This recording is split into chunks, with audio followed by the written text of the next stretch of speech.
I'm Bishop Reynaldo Evangelista. I was born in Mabini, Batangas. I'm a Batangueño. And we are 9 in the family. I have 7 sisters and a brother. And I entered the seminary in high school when I was 13 years old. And I was ordained as a priest on June 19, 1986, after EDSA Revolution. But do you have a special devotion po to the Blessed Virgin Mary? Yes. I pray the rosary every day. And my driver can testify to this. Whenever we leave the house for an appointment, we will say the rosary. My driver knows how to pray the rosary also with me. Sinasabayan po kayo? Yes, because he entered the seminary also for 2 years. So he knows how to pray the rosary, to serve in the Mass. So I'm devoted to the Blessed Virgin Mary, and part of my spirituality as a priest, as a bishop, is my daily rosary, my devotion to the Blessed Virgin Mary. I always give priority to my priest and to the needs of my priest, because I believe that people will be guided properly in their spiritual life when the priests are in their right direction, in the right focus in their ministry. When the priests are not focused in their ministry, people will be affected, of course. You are experiencing maybe Yes, what I'm telling you. So that's one of my advocacies and one of my priorities in the diocese. But of course, after the priest, I attend to the poor communities of the diocese.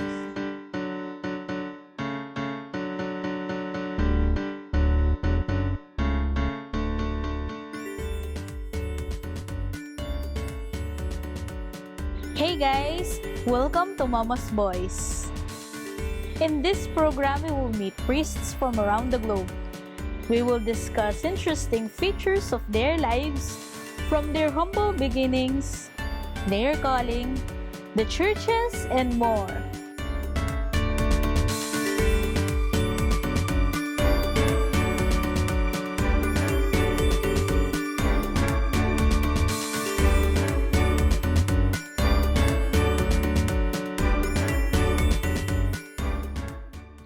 Hey guys! Today on Mama's Boys, Mama Mary's Boys, come and join us as we continue to get to know more about Most Reverend Reynaldo Evangelista of the Diocese of Imus. But how was your social media team naman po, Bishop, during the pandemic then? Sila po yung mas na-highlight during Yes. the pandemic. The good thing, the positive thing that happened during the pandemic is the social media, especially the youth, became really very active in their ministry. We have so many youth leaders and youth volunteers, and even not so young people engaged in the social media. And I really appreciate their help and their dedication. Until now, they are very active in the social media. Bishop, what's your most memorable experience po as a priest and as a bishop po? As a priest, my most memorable experience was when I was a parish priest in San Guillermo Parish in Talisay. When I went to the volcano island, Taal Volcano, for a sick call, for the anointing of the sick and Holy Communion. It was late evening. Almost 10:30 in the evening. I joined my brother priest in one of the parishes in Malbar for Kumpisalang Bayan. When I arrived at the rectory, there were people at the rectory. And when I asked them, bakit po, Father, can you give the anointing of the sick to our sick relative? Okay po, sige po, I'll just prepare. So, I went with them. Then I noticed they were bringing umbrella. Sabi ko, bakit po kayo may payong? Why are you bringing umbrella? Eh kasi mababasa po kayo. Tatawid pala kami sa lake. From Talisay proper, tatawid kami sa lake. And of course, may waves, ano. So they opened the umbrella and then we arrived at the other side almost an hour or more than an hour. And then Lakad lang po ito, Bishop? No, motorized bangka. Motorized bangka. So I crossed the lake through that motorized bangka. And then when I arrived at the other side, at the Taal Volcano Island, Taal Volcano Island has several communities, even before the eruption. Now, it is prohibited. But before, there were several communities, and I have some parishioners at the other side. And then I attended to that sick person. I gave the anointing. It was a scary moment for me, especially because of the big waves in the lake. And when I woke up the following morning, I was met by my secretary, my rest in peace. She learned that I went to the other side for the sick call. And she was telling me, Bishop, don't go there during the late evening. It's so dangerous. But I told her, that's my responsibility. I'm happy that I did that. That is one memorable experience for me as a priest. Going to a sick call, to the anointing of the sick, late in the night. Even if it's dangerous po. Very dangerous, yes. So, how about when you were a bishop na po? When I was a bishop of Buwak, I did my pastoral visitation. I went to the parishes. Because there were only 14 parishes in Marinduque, I told the priest, I will go even to the remote barangays. So I brought with me orokan, clothes, full of my clothes and all the things that I need for the whole week. I will stay in the parish for the whole week. And I can still remember my memorable experience as a bishop. I walked for 3 hours, going to a very remote barangay. I don't know if the name is Tumagabok, but I went, I walked, and then after administering confirmation in that village, talking to the people, we walked again for another 3 hours. Pabalik na Back to the parish. Back to the parish church. My goodness, I was so tired. Parang yung pa ako, ayaw nang lumakad. So, we will still be with Bishop Rey after a few reminders. So stay tuned here on Mama's Voice, Mama Mary's Voice.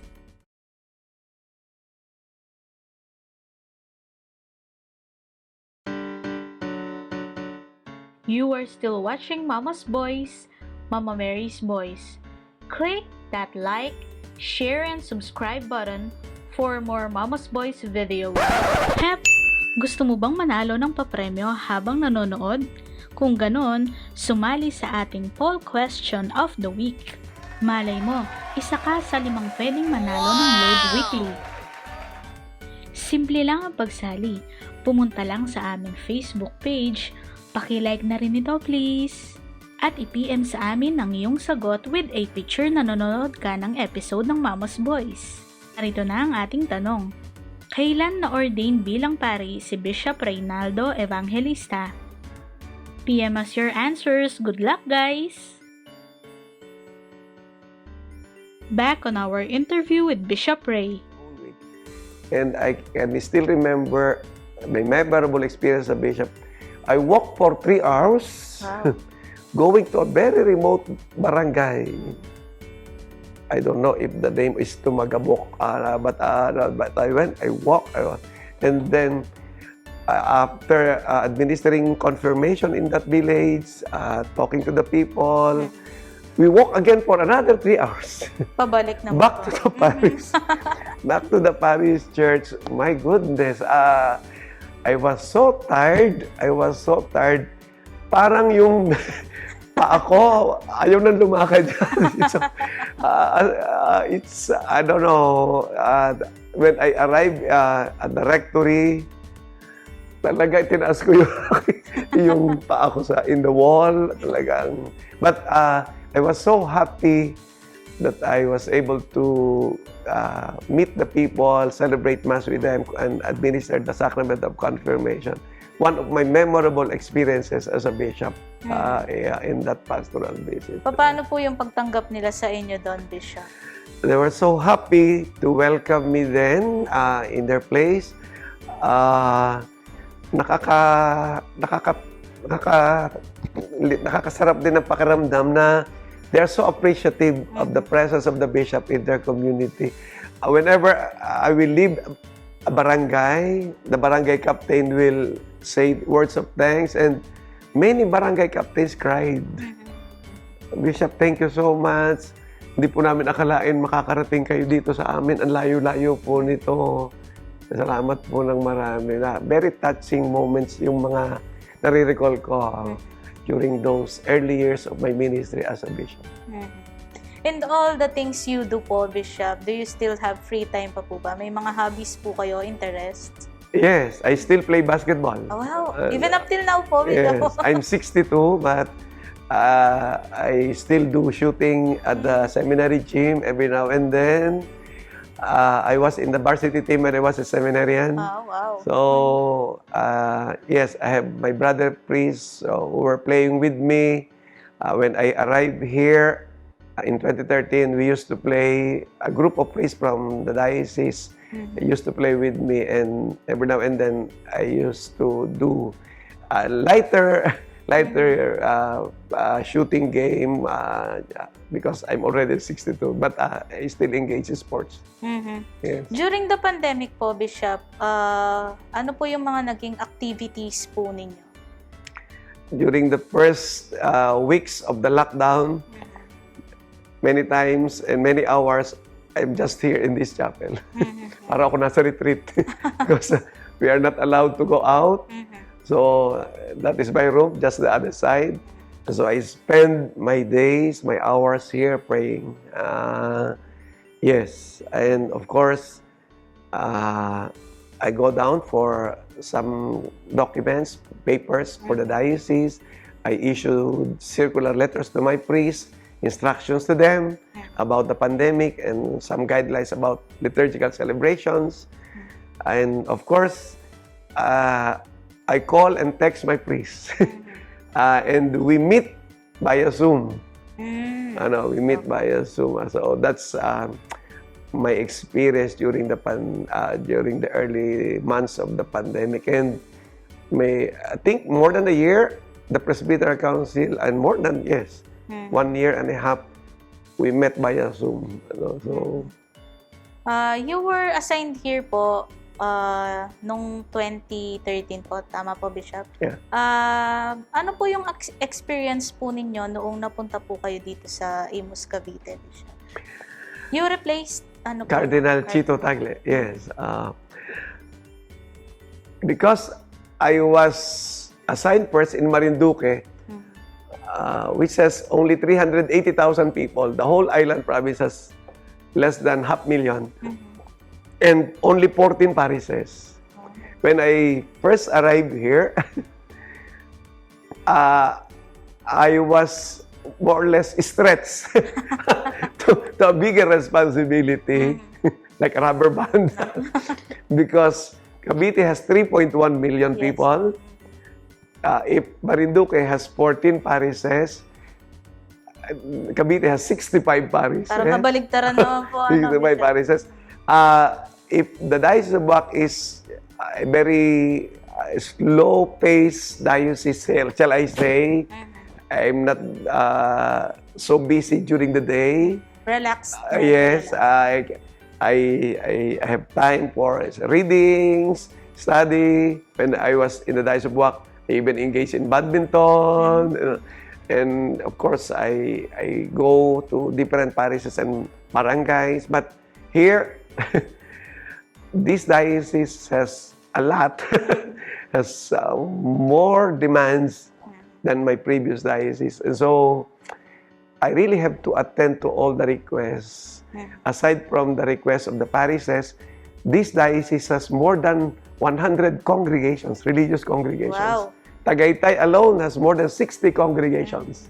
Retreat houses, Yes. different formation houses, seminaries. So I ordain priests, I preside in the profession of vows, I I I I I accept requests of different congregations for different occasions. So that's the difference. Hindi po ba pressure, hindi po kayo nakaramdam ng pressure, Bishop, nung pinalitan niyo po dito si Cardinal Tagle po? Sabi ng iba, when I arrive here, you have a very big shoes to fill up. They were telling me. But my disposition is, Cardinal Chito is Cardinal Chito, and Bishop Rey is Bishop Rey. We are different persons. We are all unique. We are all unique. Nobody is the same. So we are all different.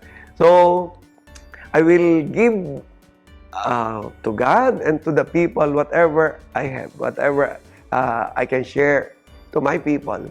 So, and yes, with God's grace, I'm now 9 years here in the diocese, and priests and religious and lay are very appreciative of my ministry. And of course, Cardinal Chito is now in Rome. Yes po. As prefect of evangelization, congregation, the evangelization of people. Don't go away. Mama's Boys, Mama Mary's Boys will be right back, so stay tuned.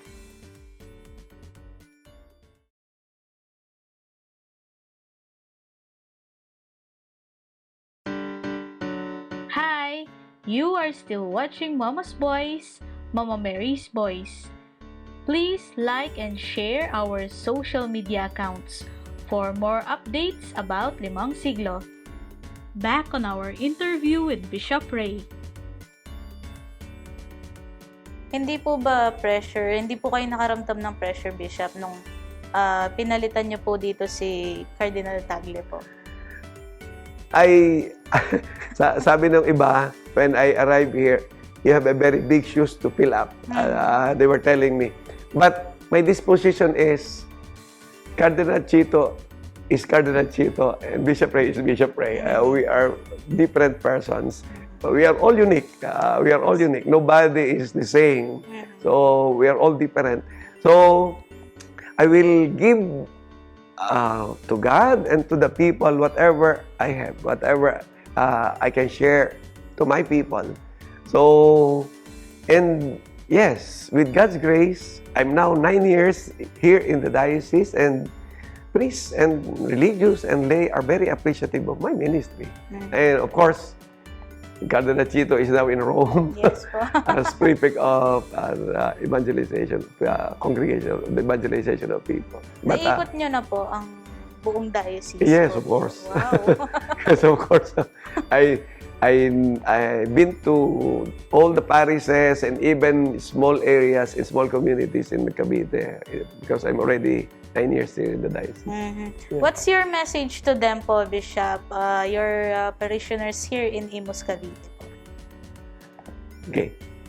My dear people of God of the Diocese of Imus, I am praying for all of you always. That's my first responsibility as Bishop of the Diocese. I remember you in my prayers, in my celebration of the Holy Eucharist, even here in the chapel every day when I have no other appointments outside. I support you, my dear brother priests. I support you, dear consecrated persons, in your apostolates, in your ministries, in the parishes, in your communities. Please continue praying for me. And as one people of God, as a local church of Cavite, we will all grow in the grace of God. We will all grow in holiness, which is God's invitation for all of us. God bless you. How about your message po to the youth? Especially po kung may nakikinig po na medyo gusto po nilang mag-enter into the religious life po, Bishop. Yes. My dear youth, kayong mga kabataan, please Open your hearts, your mind to God. Do not be afraid to respond to God's invitation. If you feel you are being invited by God to be a priest, to be a religious or consecrated person, say yes to God, and He will give you the graces that you need. I also started as a young candidate to the priesthood, but I tell you, God is faithful. God sustained me with all the graces that I need as a seminarian, as a priest, now as a bishop. So, be open to God, to God's invitation. Lastly po, Bishop, your message po to your brother priest po. My dear brother priest, you are very important in my ministry as a bishop. I appreciate very much your dedicated ministry, your zeal in the assignments that I gave you. Salamat ng marami. Thank you so much for your support to my ministry in the diocese. We are going forward and we have accomplished a lot for the past 9 years together, but God has more in store for us. Marami pa tayong gagawin. We still have a lot to do for Cavite, for the Diocese of Imus. But I tell you, continue praying to God for our diocese. I'm praying for you. I know you are praying for me also. We will move forward according to the vision of our diocese. And that's God's invitation for us. Thank you very much po for your time, Bishop. Despite your busy schedule po, ay pinaunlakan niyo po kami. Maraming salamat po. May we ask for your final blessing po, Bishop?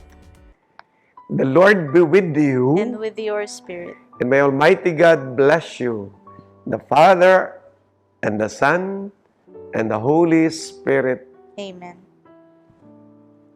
Once again, thank you very much po, Bishop, for your time. Marami pong salamat. We would like to thank the following. There you have it, guys. Thank you for joining us in this episode of Mama's Boys. Hope to see you in our future episode. This has been your host, Karen Dane. Jamataray shune!